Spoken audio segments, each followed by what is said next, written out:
త్రివిక్రమ్ శ్రీనివాస్ అనేటువంటి director director గాను, లేదా అనుకరణ చేసేటువంటి డైరెక్టర్ గాను, లేదా ఇంతవరకు తీసిన సినిమాల నుండి తను సినిమాలు చేస్తున్నాడు అనేటువంటి విషయం అందరికీ తెలిసిందే. కానీ పవన్ కళ్యాణ్ అతన్ని చాలా ఎక్కువ నమ్ముతున్నట్టున్నాడు.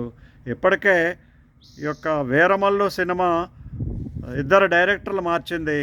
మరొక డైరెక్టర్ అవతారంగా త్రివిక్రమ్ శ్రీనివాస్ మేధావి కింద ఎంటర్ అయ్యాడు. కానీ అతడు అన్నీ కూడా అనుకరణలు చేస్తుంటాడు. ఇది పవన్ కళ్యాణ్ అభిమానులు జాగ్రత్తగా గ్రహించాల్సినటువంటి అవసరం ఉంటుంది.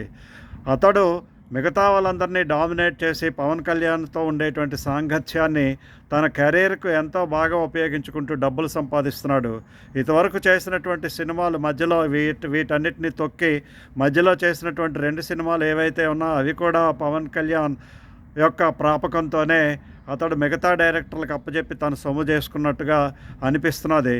ఇది పవన్ కళ్యాణ్ అభిమానులు ఎంతవరకు హర్షిస్తారో, ఈ యొక్క సినిమాను రాబోతున్న సినిమా అతడు ఏలు పెట్టడం వల్ల ఎంతవరకు విజయం సాధిస్తుందో వేచి చూడాల్సి ఉంటుంది. ఏది ఏమైనప్పటికీ కూడా అది సరైనటువంటి శుభసూచకం కాదు. పవన్ కళ్యాణ్ సినిమాలన్నిటిలోనూ కూడా ఫ్లాప్ అయినా సక్సెస్ అయినా కూడా ఇతను త్రివిక్రమ్ శ్రీనివాస్ అనేటువంటి వాడు ఏదో రకంగా వేలు పెట్టి తన యొక్క ప్రభావాన్ని చూపుతున్నాడు. ఇది సినిమా అభిమానులందరూ కూడా ఖండించాల్సినటువంటి అవసరం ఉన్నది. ఈ కాపీ రైటర్ను దూరం పెడితే పవన్ కళ్యాణ్ సినిమాలు తప్పనిసరిగా హిట్ అవుతాయి. జై హింద్, జై భారత్.